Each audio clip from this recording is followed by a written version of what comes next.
Hello friend, नमस्कार। मेरा नाम है संदीप और आप देख रहे हैं nothing impossible YouTube channel. Friends, आज के इस वीडियो में हम लोग यूजीसी नेट फर्स्ट पेपर में जो है शिक्षण अभिवृत्ति से प्रैक्टिस सेट नंबर 8 को जो है देखने वाले हैं। इससे पहले हम लोगों ने टीचिंग एप्टीट्यूड यानी शिक्षण अभिवृत्ति से 7 प्रैक्टिस सेट को ऑलरेडी जो है देख लिए हैं। सभी प्रैक्टिस सेट में 20 क्वेश्चन को जो है हम लोग देखते हैं और सभी क्वेश्चन जो है बहुत ही इम्पॉर्टेंट है आपके एग्ज़ाम के पॉइंट ऑफ व्यू से।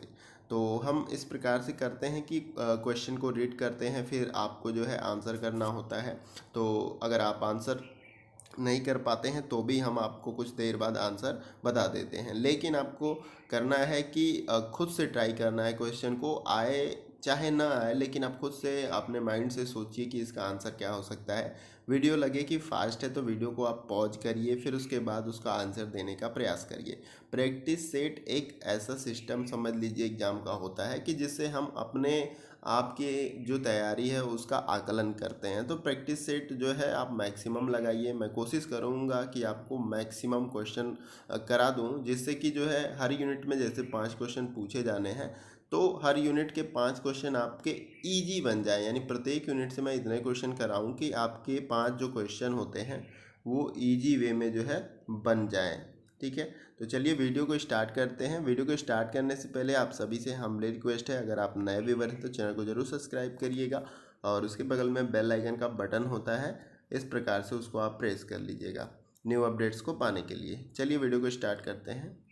तो यहाँ पर क्वेश्चन नंबर 1 से देखते हैं। 20 क्वेश्चन डिस्कस करेंगे हम इसमें इस वीडियो में, और आप कोशिश करिएगा अपना आंसर देने का। नहीं आएगा तो मैं उसका आंसर तो ज़रूर करूँगा और साथ ही साथ उन क्वेश्चन को भी एक्सप्लेन करता चलूँगा जो लगेगा कि थोड़ा सा समझ से परे है। ठीक है, तो आइए क्वेश्चन नंबर 1 से देखते हैं। तो यहाँ पर देख सकते हैं कि निम्नलिखित में से अनुमानी या ह्यूरिस्टिक दृष्टिकोण किस पर आधारित होता है। तो यहाँ पर पूछा जा रहा है कि अनुमानी, जो अनुमानी है या ह्यूरिस्टिक दृष्टिकोण होता है, वो इन चारों ऑप्शन में से किस पर आधारित है। ठीक है, तो यहाँ पर देख सकते हैं पहला ऑप्शन है कंठ करना, फिर दूसरा ऑप्शन है गृह कार्य, तीसरा ऑप्शन है जिज्ञासा होने की भावना से प्रेरित होना, और डी ऑप्शन है उपरोक्त में से कोई नहीं। ठीक है, तो इसका सही आंसर आपको बताना है। तो इसका जो सही आंसर हमारा हो जाएगा वो है जिज्ञासा होने की भावना से प्रेरित होना। ठीक है, क्वेश्चन में पूछा गया था निम्नलिखित में से अनुमानी या ह्यूरिस्टिक दृष्टिकोण किस पर आधारित होता है। तो यह जो है जिज्ञासा होने की भावना से प्रेरित होने पर पूरी तरह से आधारित दृष्टिकोण होता है। उम्मीद करता हूँ आपको क्वेश्चन समझ में आ गया होगा। कोशिश करिए, आप कमेंट बॉक्स में अपना आंसर जरूर करिए, सारे क्वेश्चन को ट्राई करिए और आप लास्ट में ज़रूर बताइए कि इन 20 क्वेश्चन में से आपके कितने क्वेश्चन जो है सही हुए हैं। तो इसके बारे में भी आप बताने का प्रयास करिएगा। आइए अगले प्रश्न को देखते हैं। अगले क्वेश्चन में दिया गया है कि शिक्षक शिक्षण सहायक सामग्री का उपयोग सीखने की विधि के लिए क्यों करता है। यानी कि शिक्षक जो होता है, शिक्षण की जो भी हेल्पिंग मटेरियल होते हैं या सहायक सामग्री होता है, उसका उपयोग सीखने की किस विधि के लिए करता है या सीखने की विधि के लिए क्यों करता है। इन चारों ऑप्शन में से हमें बताना है। पहला ऑप्शन है सरलता के लिए, और बी ऑप्शन है अधिक ज्ञानपूर्ण होने के लिए, फिर उसके बाद भावपूर्ण के लिए, और डी ऑप्शन है रोचक करने के लिए। तो हमें बताना है कि शिक्षक जो है शिक्षण सहायक सामग्री का जो है उपयोग सीखने की विधि में क्यों करता है। इन चारों ऑप्शन में से हमें जवाब देना है। तो इसका जो आंसर हो जाएगा वो है ऑप्शन नंबर ए, सरलता के लिए। शिक्षक जो होता है शिक्षण सहायक सामग्री का उपयोग इसलिए करता है जिससे वो क्लासरूम में जिन विद्यार्थियों को पढ़ा रहा है उनको बहुत ही इजी हो, या तो टीचर को बहुत ही आसानी हो चीज़ों को समझाने में। अगर टीचर किसी तथ्य को समझाना चाहता है डायग्राम के माध्यम से ब्लैक बोर्ड पे, तो वो डायग्राम को भी बनाता है, या तो फिर प्रोजेक्टर से भी आपको कई सारे जो है एनिमेटेड डायग्राम को या ग्राफिक्स डायग्राम को बता के जो है आपको तथ्यों को समझाने का प्रयास करता है। तो कई सारे हेल्पिंग जो है टूल्स होते हैं शिक्षक के, तो वो इनका उपयोग इसलिए करता है कि उसको पढ़ाने में ईजी हो या सरलता हो। दोनों के लिए फ़ायदा होता है, टीचर और विद्यार्थी दोनों के लिए। तो इस क्वेश्चन का option number A right answer हो जाएगा। उम्मीद करता हूँ आपने ऑप्शन ए राइट आंसर लगाया होगा। आइए अगले प्रश्न को देखते हैं। तो इसमें हमारा अगला प्रश्न है, इसमें पूछा जा रहा है कि निम्नलिखित में से कौन सी एक शिक्षण सहायक सामग्री है इन चारों ऑप्शन में से। पहला ऑप्शन दिया गया है एलसीडी प्रोजेक्टर, बी ऑप्शन है ग्रीन बोर्ड, सी ऑप्शन है आपका टेप रिकॉर्डर और डी ऑप्शन है उपरोक्त में से सभी। तो इसका जो राइट आंसर हमारा हो जाएगा option number D. LCD projector भी आपका एक जो है शिक्षण सहायक सामग्री होती है, ग्रीन बोर्ड भी आपका एक शिक्षण सहायक सामग्री है और टेप रिकॉर्डर भी जो है यह एक शिक्षण सहायक सामग्री होती है। तो ये तीनों शिक्षण सहायक सामग्री है, इसलिए ऑप्शन डी हमारा राइट आंसर हो जाएगा। एलसीडी प्रोजेक्टर का भी यूज टीचर करता है, उस प्रोजेक्टर के माध्यम से तथ्यों को जो है डायग्राम या चित्रों के माध्यम से समझाने का प्रयास करता है। फिर ग्रीन बोर्ड का भी इस्तेमाल जो है शिक्षक करता है टीचिंग में। टेप रिकॉर्डर का भी अपने वॉइस को रिकॉर्ड करके जो है तथ्यों को या सूचनाओं को दूसरे तक या विद्यार्थी जो है कई बार उन चीज़ों को सुन सकता है याद करने के लिए। तो इन तीनों का यूज जो है शिक्षण सहायक सामग्री के अंतर्गत किया जाता है, इसलिए ऑप्शन डी हमारा राइट आंसर हो जाएगा। आइए अगले प्रश्न को देखते हैं। इस प्रश्न में पूछा जा रहा है कि शिक्षक दृश्य सहायक सामग्री का उपयोग शिक्षण के लिए क्यों करता है। इस प्रश्न में पूछा गया है कि शिक्षक जो होता है वो दृश्य सहायक सामग्री का उपयोग शिक्षण के लिए क्यों करता है। इन चारों ऑप्शन में से हमें बताना है। पहला ऑप्शन है रुचिकर करने के लिए, बी ऑप्शन है अनिवारक होता है, सी ऑप्शन है तीव्र के लिए और डी ऑप्शन है जटिलता के लिए। तो हमें सही आंसर बताना है। सही आंसर जो आपका हो जाएगा वो है आपका ऑप्शन नंबर ए, रुचिकर करने के लिए। शिक्षक जो होता है दृश्य सहायक सामग्री का उपयोग शिक्षण में इसलिए करता है कि जो टीचिंग है या शिक्षण है वो रुचिकर बनी रहे, जिससे विद्यार्थी जो होते हैं इंटरेस्ट लेके पढ़ें। ठीक है, बोरियत उनको महसूस ना हो और इंटरेस्ट लेके पढ़ें और उनको अच्छे से वो कॉन्सेप्ट समझ में आ जाए। इसलिए डायग्राम और हम चित्रों का भी जो है हेल्प लेते हैं टीचिंग करते वक्त। उम्मीद करता हूँ ये क्वेश्चन का जो है राइट आंसर आपने दिया है। इसी प्रकार के प्रश्न पूछे जाते हैं टीचिंग एप्टीट्यूड से, तो उम्मीद करता हूँ कि आप इनको मैं जितने भी प्रैक्टिस सेट करा रहा हूँ टीचिंग एप्टीट्यूड से, अगर आप उनको पूरा कंप्लीट करते हैं तो मैं श्योरली कहता हूँ कि आपके 5 क्वेश्चन में से तो 4 क्वेश्चन मतलब 100% बन जाएंगे। ठीक है, इसके साथ साथ मैं इसके प्रीवियस ईयर के भी क्वेश्चन करा दूंगा, ताकि उसमें से भी अगर कोई क्वेश्चन रिपीट होता है टीचिंग एप्टीट्यूड से तो वो भी क्वेश्चन आपको आसानी से बन जाए। तो आप सभी प्रैक्टिस सेट को ज़रूर अटेम्प्ट करिएगा। आपके क्वेश्चन ज़्यादा गलत होते हैं तो भी आप उसको जो है फिर से ट्राई करिएगा, 2-3 बार ट्राई करिएगा। निश्चित रूप से मैं कहता हूँ आपको बहुत ज़्यादा मदद मिलेगी। आइए अगले प्रश्न को देखते हैं। इस प्रश्न में पूछा जा रहा है कि परियोजना एक अधिगम के लिए विधि है, निम्नलिखित में से कौन सा कथन इसके बारे में सत्य नहीं है। तो परियोजना एक अधिगम के लिए विधि होती है, तो हमें बताना है कि इन चारों ऑप्शन में से कौन सा सत्य या ट्रू नहीं है। पहला ऑप्शन है यह एक उद्देश्यपूर्ण गतिविधि है, बी ऑप्शन है यह सामाजिक वातावरण में होती है, सी ऑप्शन है यह जीवन की वास्तविक स्थितियों में होती है और डी ऑप्शन है यह शिक्षक केंद्रित गतिविधि है। तो हमें बताना है कि परियोजना एक अधिगम के लिए विधि मानी जाती है और निम्नलिखित जितने भी स्टेटमेंट्स दिए गए हैं इसके बारे में, इसमें से सत्य कौन नहीं है, यानी गलत बताना है, हमें गलत को फाइंड आउट करना है इसके संदर्भ में। तो इसका जो सही आंसर हमारा हो जाएगा वो है आपका ऑप्शन नंबर डी, यह शिक्षक केंद्रित गतिविधि है। ये गलत है पूरी तरह से। परियोजना एक अधिगम के लिए विधि है और ये पूरी तरह से स्टेटमेंट गलत है। हमें यही बताना था कि निम्नलिखित में से कौन से इसके बारे में सत्य नहीं है। तो यह शिक्षक केंद्रित विधि है, ये गलत है, यह शिक्षक केंद्रित विधि नहीं होती है। ठीक है, इन चारों ऑप्शन में से आपका ऑप्शन डी राइट आंसर हो जाएगा इस क्वेश्चन के अकॉर्डिंग। तो उम्मीद करता हूँ आपने सही आंसर किया होगा। आइए अगले प्रश्न को देखते हैं। इस प्रश्न में पूछा जा रहा है कि प्रसारण सामग्री का उपयोग किस लिए किया जाता है।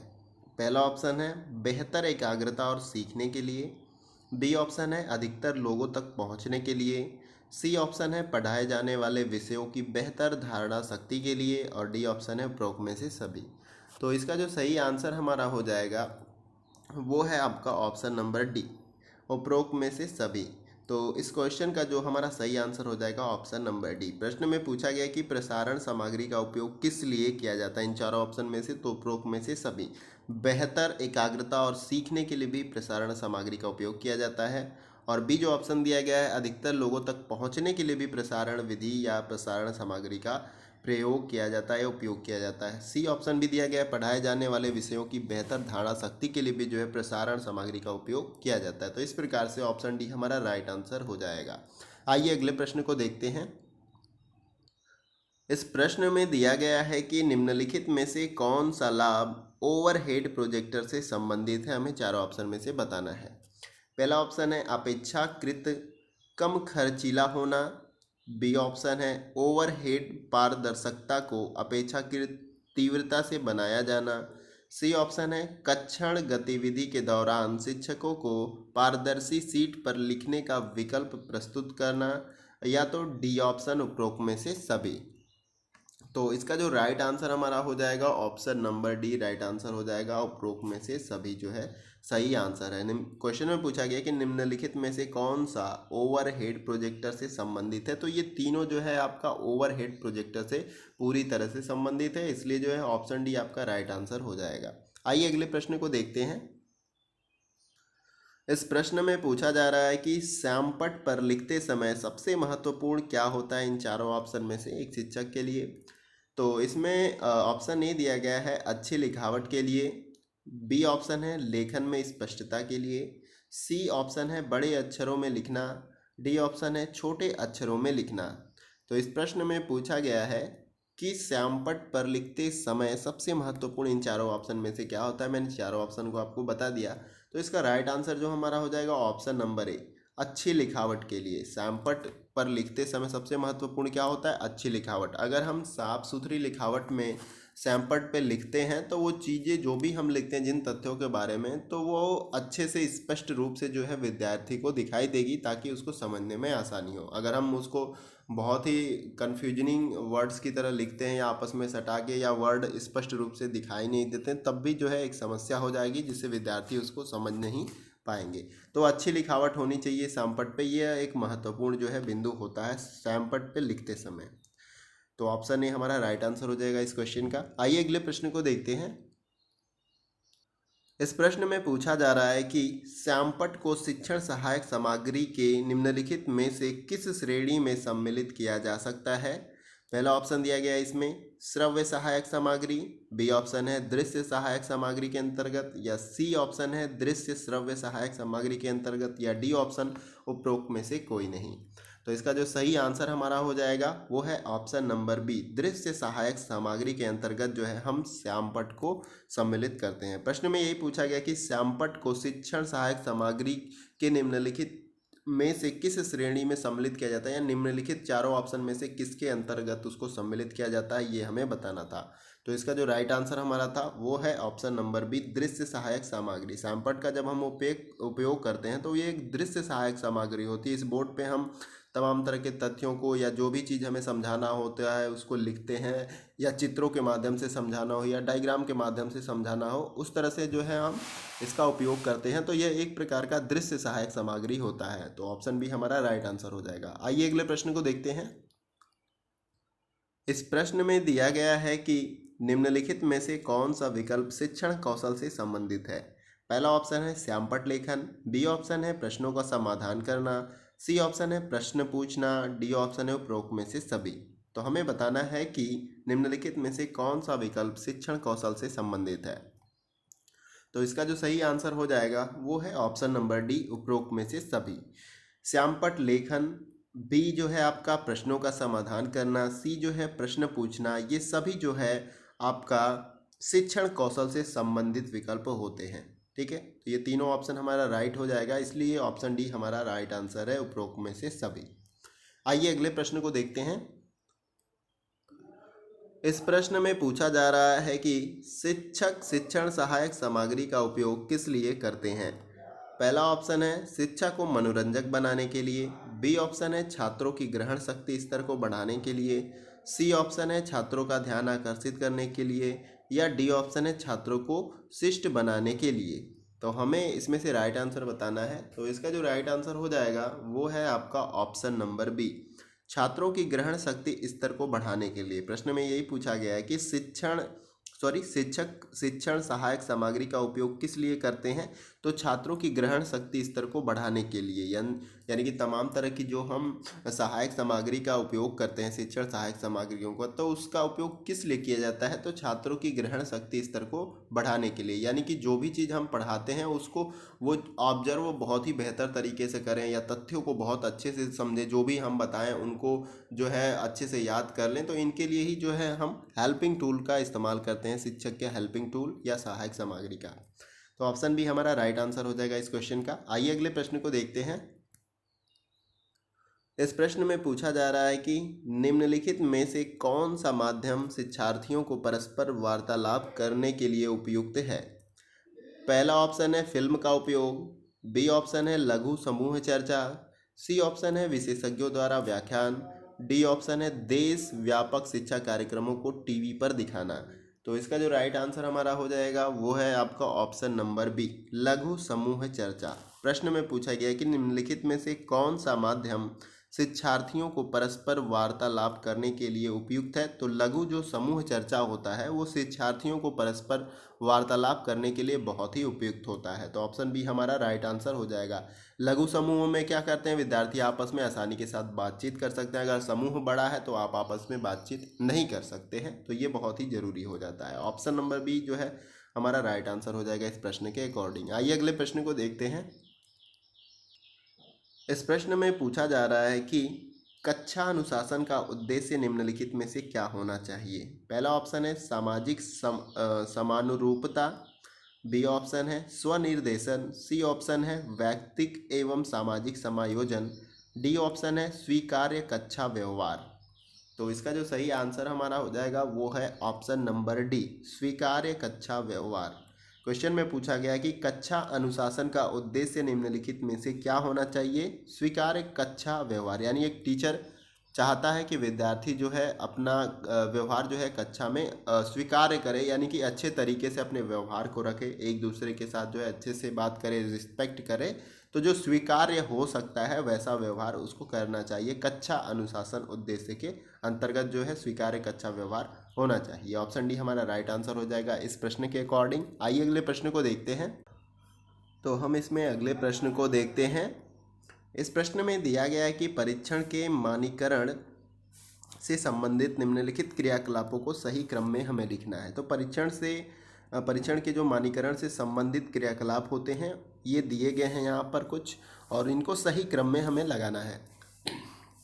तो पहला यहाँ स्टेटमेंट या कथन दिया गया है परीक्षण के मदों की तैयारी, दूसरा दिया गया है परीक्षण की योजना, तीसरा दिया गया है विश्वसनीयता और विधि मान्यता का मूल्यांकन, चौथा दिया गया है परीक्षण का परीक्षण।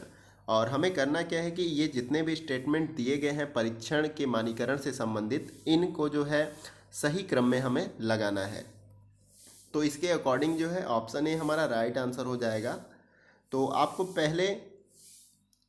पहले आपको जो है परीक्षण योजना पहले आएगा क्रम में आपका, फिर उसके बाद जो है दूसरा परीक्षण का परीक्षण आएगा, फिर उसके बाद पहला आएगा परीक्षण के मदों की तैयारी, फिर उसके बाद तीसरा विश्वसनीयता और विधि मान्यता का मूल्यांकन। तो आपका इस ऑर्डर में जो है लगेगा, यानी ऑप्शन ए आपका राइट आंसर है। इस क्वेश्चन का राइट आंसर ऑप्शन ए होगा। यहाँ प्रश्न में यही पूछा जा रहा है आपसे कि परीक्षण के मानकीकरण से संबंधित ये जितने भी कथन दिए गए हैं या स्टेटमेंट दिए गए हैं, इनके क्रियाकलाप जो हैं इनको सही क्रम में आपको लगाना है, इनके क्रियाकलापों को। ठीक है, तो सही क्रम में जो है हमने लगाया और ऑप्शन ए हमारा राइट आंसर है। ठीक है, तो उम्मीद करता हूँ आपने भी जो है सही आंसर लगाया होगा। आइए अगले प्रश्न को देखते हैं। इसमें हम अगले प्रश्न को देखते हैं। इसमें दिया गया कि निम्न में से कौन सा अधिक परस्पर संवादात्मक और छात्र केंद्रित है। इन सभी ऑप्शन में से हमें बताना है। पहला है संगोष्ठी, बी है कार्यशाला, और सी है व्याख्यान, और डी ऑप्शन दिया गया है समूह चर्चा। तो हमें बताना है कि इन सभी में से अधिक परस्पर संवादात्मक और छात्र केंद्रित कौन सा ऑप्शन है। तो इसका जो राइट आंसर हो जाएगा ऑप्शन नंबर डी, समूह चर्चा। इस क्वेश्चन के अकॉर्डिंग जो है ऑप्शन डी आपका राइट आंसर हो जाएगा। आइए अगले प्रश्न को देखते हैं। इस प्रश्न में दिया गया है कि निम्नलिखित में से प्रभावी शिक्षण सहायक सामग्री कैसी होनी चाहिए। इन चारों ऑप्शन में से बताना है। पहला ऑप्शन दिया गया है रंगीन और अच्छी प्रस्तुति, बी ऑप्शन है अधिगम हेतु छात्र के यथासंभव सभी संकायों को सक्रिय रखने में सक्षम। सी ऑप्शन है जिसे सभी छात्र देख सकें। डी ऑप्शन है जिसे तैयार करना और उपयोग करना आसान हो। तो इस क्वेश्चन में पूछा गया है कि निम्नलिखित में से या इन सभी में से प्रभावी शिक्षण सहायक सामग्री कैसी होनी चाहिए, हमें बताना है। तो इसका जो सही आंसर हो जाएगा हमारा, वो है आपका ऑप्शन नंबर बी। अधिगम हेतु छात्र के यथासंभव सभी संकायों को सक्रिय रखने में जो सक्षम होते हैं वो सभी प्रभावी शिक्षण सहायक सामग्री के अंतर्गत आते हैं। तो ऑप्शन बी हमारा राइट आंसर हो जाएगा इस क्वेश्चन के अकॉर्डिंग। आइए अगले प्रश्न को देखते हैं। इस प्रश्न को भी देखते हैं। इसमें दिया गया है कि निम्नलिखित में से कौन सा यंत्र प्रक्षेपित सहायक सामग्री के अंतर्गत आता है। यानी कि जो प्रोजेक्टर होता है, ये उससे बात की जा रही है। प्रोजेक्टर जो हमारा यंत्र होता है उसी को प्रक्षेपित सहायक सामग्री भी कहते हैं। इसके अंतर्गत कौन सा आता है, हमें बताना है चारों ऑप्शन में से। तो इसका जो राइट आंसर हमारा हो जाएगा वो है आपका ऑप्शन नंबर सी। पारचित्रदर्शी जो है इसको बोला जाता है प्रोजेक्टर को। तो यहाँ पे थोड़ा सा ऑर्डर में मैंने गड़बड़ कर दी है, लेकिन ऑप्शन सी आपका राइट आंसर हो जाएगा। ये नीचे होना चाहिए लेकिन थोड़ा सा लिखने में मिस्टेक है। तो आंसर सही है आपका, पारचित्रदर्शी होगा। क्वेश्चन में यही पूछा गया है कि निम्नलिखित में से कौन सा यंत्र प्रक्षेपित सहायक सामग्री के अंतर्गत आता है। तो पारचित्रदर्शी, इसको प्रोजेक्टर भी बोला जाता है। यानी प्रोजेक्टर जो होता है आपका क्या करता है कि जो भी छोटे कंटेंट होते हैं या एक चित्र के माध्यम से उसको बड़ा करके शो करके दिखाता है उस पर, चाहे आपके टेक्स्ट हो या कोई डायग्राम हो। तो इस तरह से उसका उपयोग टीचिंग में किया जाता है। तो इस क्वेश्चन का जो है ऑप्शन नंबर सी हमारा राइट आंसर हो जाएगा। आइए अगला प्रश्न देखते हैं। अगले प्रश्न में पूछा जा रहा है कि शिक्षण सिद्धांतों को समझना क्यों आवश्यक है। इन चारों ऑप्शन में से हमें बताना है कि किस लिए शिक्षण सिद्धांत जो होते हैं उनको समझना जरूरी होता है। पहला ऑप्शन है प्रभावी शिक्षण के लिए। बी ऑप्शन है पाठ्यक्रम की प्रभावी योजना बनाने के लिए। सी ऑप्शन है शिक्षार्थी को प्रेरित करने के लिए। और डी ऑप्शन है उपरोक्त में से सभी। तो इसमें जो हमारा सही आंसर हो जाएगा वो है आपका ऑप्शन नंबर डी, उपरोक्त में से सभी। प्रश्न में यही पूछा गया है कि शिक्षण सिद्धांतों को समझना क्यों आवश्यक होता है। तो ऑप्शन ए पहले दिया गया था प्रभावी शिक्षण के लिए। बी ऑप्शन है पाठ्यक्रम की प्रभावी योजना के लिए, यहाँ बनाने के लिए सॉरी। और सी ऑप्शन है शिक्षार्थी को प्रेरित करने के लिए। तो ये तीनों जो है बहुत ही इम्पोर्टेंट है। अगर हम शिक्षण सिद्धांतों को अच्छे तरीके से समझते हैं तो उसके बाद जो है हम प्रभावी शिक्षण भी कर सकते हैं। पाठ्यक्रम की प्रभावी योजना बनाने में भी हमें मदद मिलेगी। उसके साथ साथ जो है शिक्षार्थी को प्रेरित करने के लिए भी जो है हमें मदद मिलेगी, अगर हम शिक्षण सिद्धांतों को अच्छे तरीके से समझ जाते हैं। तो इस प्रकार से ऑप्शन डी हमारा राइट आंसर हो जाएगा इस क्वेश्चन के अकॉर्डिंग। आइए अगले प्रश्न को देखते हैं। अगले प्रश्न में पूछा जा रहा है कि अधिगम का सबसे उपयुक्त अर्थ क्या होगा। इन चारों ऑप्शन में से हमें वह बताना है। पहला ऑप्शन दिया गया है ज्ञान उपदेश। बी ऑप्शन है व्यवहार में स्थायी परिवर्तन। सी ऑप्शन है व्यक्तिगत सामंजस्य। डी ऑप्शन है कौशल, जो है कौशल अधिग्रहण। ठीक है, यहाँ पे अभिग्रहण होगा, कौशल अभिग्रहण। तो इन चारों ऑप्शन में से हमें बताना है कि अधिगम का सबसे उपयुक्त अर्थ इन चारों ऑप्शन में से क्या होगा। तो इसका जो सही आंसर है वो है ऑप्शन नंबर बी, व्यवहार में अस्थायी परिवर्तन लाना जो है अधिगम का सबसे उपयुक्त अर्थ माना जाता है। यानी कि हम शिक्षित होते हैं या कुछ सीखते हैं तो हमारे व्यवहार में परिवर्तन आता है, या तो हम किसी लैंग्वेज को सीखते हैं तो हमारे बोलचाल में जो भी परिवर्तन आता है। तो इस तरह से क्या होता है कि व्यवहार में स्थायी परिवर्तन होता है। तो अधिगम का सबसे उपयुक्त अर्थ क्या होता है, व्यवहार में स्थायी परिवर्तन। ऑप्शन बी राइट आंसर हो जाएगा इस क्वेश्चन का। आइए अगले प्रश्न को देखते हैं। इस प्रश्न को भी देखते हैं। ये प्रश्न जो है हम लोगों का वीडियो का लास्ट प्रश्न होगा, 20वां प्रश्न। जैसा कि स्टार्टिंग में मैंने बताया था कि हर वीडियो में हम 20 क्वेश्चन को अच्छे से देखते हैं। तो ये लास्ट प्रश्न हम लोग का, इसको देखते हैं। इसमें दिया गया है कि निम्नलिखित में से शिक्षक द्वारा किस विषय के अंतर्गत ज्ञान को छात्रों की आवश्यकता एवं रुचि के अनुसार तैयार एवं प्रस्तुत किया जाता है। पहला ऑप्शन दिया गया है शैक्षिक दर्शन शास्त्र के द्वारा। बी ऑप्शन है शैक्षिक मनोविज्ञान के द्वारा। या सी ऑप्शन है शैक्षिक समाजशास्त्र के द्वारा। या डी ऑप्शन शैक्षिक राजनीतिक विज्ञान के द्वारा। प्रश्न में हमसे यही पूछा जा रहा है कि निम्नलिखित में से शिक्षक द्वारा किसी विषय के अंतर्गत ज्ञान को छात्रों की आवश्यकता एवं रुचि के अनुसार तैयार एवं प्रस्तुत किया जाता है, इन सभी में से किस विधि के द्वारा। तो इसमें जो हमारा राइट आंसर हो जाएगा इस क्वेश्चन का, वो है आपका ऑप्शन नंबर बी, शैक्षिक मनोविज्ञान के द्वारा। शैक्षिक मनोविज्ञान के द्वारा हम विद्यार्थी के मनोस्थिति को जानते हैं, फिर वो किस प्रकार से सीखता है उसके अकॉर्डिंग जो है हम तैयारी करते हैं। यहाँ पर देख सकते हैं कि आवश्यकता एवं रुचि, यानी उसकी आवश्यकता किस प्रकार है, रुचि कैसी है, उसके अनुसार जो है हम क्या करते हैं, तैयार एवं प्रस्तुत करते हैं शिक्षक। ठीक है, शिक्षक शिक्षक जो है किस विषय के अंतर्गत जो है ज्ञान को छात्रों की आवश्यकता एवं रुचि के अनुसार तैयार एवं प्रस्तुत करता है, तो शैक्षिक मनोविज्ञान के द्वारा। तो इस क्वेश्चन का जो है ऑप्शन बी हमारा राइट आंसर हो जाएगा। तो यह जो है क्वेश्चन हमारा वीडियो का लास्ट प्रश्न था। उम्मीद करता हूँ सभी क्वेश्चन जो है आपके एग्जाम के जो है पॉइंट ऑफ व्यू से बहुत ही इंपॉर्टेंट होंगे। तो सभी क्वेश्चन को आपने अच्छे से ट्राई किया होगा। उम्मीद करता हूँ आपके मैक्सिमम क्वेश्चन जो है सही हुए होंगे। सही नहीं होते हैं तो भी आपको घबराने की कोई आवश्यकता नहीं है। आप जो क्वेश्चन गलत हुए हैं फिर से उन क्वेश्चन को देखें, ट्राई करें, और इस प्रकार से जब आपके 20 क्वेश्चन सही होते हैं, सारे जितने भी मैंने प्रैक्टिस सेट कराए हैं इसी प्रकार से आप किया करें। आप कई बार करें, उस तरह से क्या होगा, क्वेश्चन के जो आंसर हैं वो आपके दिमाग में सेटअप होते जाएंगे, और जिससे कि अगर एज इट इज़ वही क्वेश्चन अगर इनमें से कोई पूछे जाते हैं एग्जाम में तो आप उनका सही आंसर कर पाओगे। वीडियो कैसा लगा उसको आप ज़रूर बताना कमेंट बॉक्स में, और आपको कौन से जो है यूनिट से सबसे ज़्यादा इंपॉर्टेंट क्वेश्चन की आवश्यकता है उसके बारे में भी अगर आप बता सकते हैं। अगर आपके लिए कोई यूनिट बहुत ही इंपॉर्टेंट है तो आप मेंशन करके बता सकते हैं, उस यूनिट को भी हम कवर करने का प्रयास कर सकते हैं।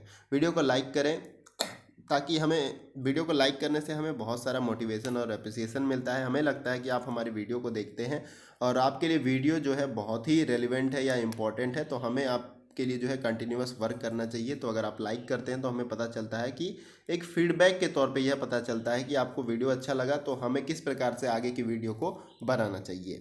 और एक बात और कहना चाहूँगा इसमें कि अगर आपको कहीं भी किसी प्रश्न में कोई दिक्कत होगी, इन 20 प्रश्न जो भी 20 क्वेश्चन मैंने कराए हैं, तो उसके बारे में भी आप कमेंट बॉक्स में पूछ सकते हैं कि सर ये क्वेश्चन रॉन्ग है या गलत है। उसके बारे में भी आप बता सकते हैं, उसका भी संशोधन या समाधान हो सकता है। वैसे मैं कोशिश करता हूँ कि क्वेश्चन गलत ना हो, लेकिन अगर डाउट लगता है आपको तो उसके बारे में भी आप पूछ सकते हैं। वीडियो को शेयर करें मैक्सिमम दोस्तों के साथ, ताकि उनको भी इस वीडियो से हेल्प मिल सके। क्योंकि जो कुछ भी हम बताते हैं या पढ़ाते हैं, जो भी कंटेंट प्रोवाइड करते हैं, क्वेश्चन या प्रैक्टिस सेट भी आपको प्रोवाइड करते हैं, वो सभी फ्री ऑफ कॉस्ट होता है, उसका कोई चार्ज नहीं होता है। तो आप तो लाभ ले रहे हैं, उसके साथ साथ आप इसको शेयर करेंगे तो दूसरे विद्यार्थी भी लाभ ले सकते हैं। तो वीडियो को जरूर शेयर करें मैक्सिमम दोस्तों के साथ। एक बात और कहना चाहूँगा इसमें कि अगर आप नए व्यूवर हैं तो चैनल को जरूर सब्सक्राइब कर लीजिएगा, और उसके बगल में जो बेल आइकन का बटन होता है इस प्रकार से आप उसको प्रेस कर लीजिएगा न्यू वीडियो के अपडेट्स को पाने के लिए। तो फ्रेंड्स आज के वीडियो में बस इतना ही, फिर मिलते हैं नेक्स्ट वीडियो में कुछ और इंपॉर्टेंट टॉपिक और इंपॉर्टेंट क्वेश्चन के साथ। तब तक के लिए जय हिंद, जय भारत।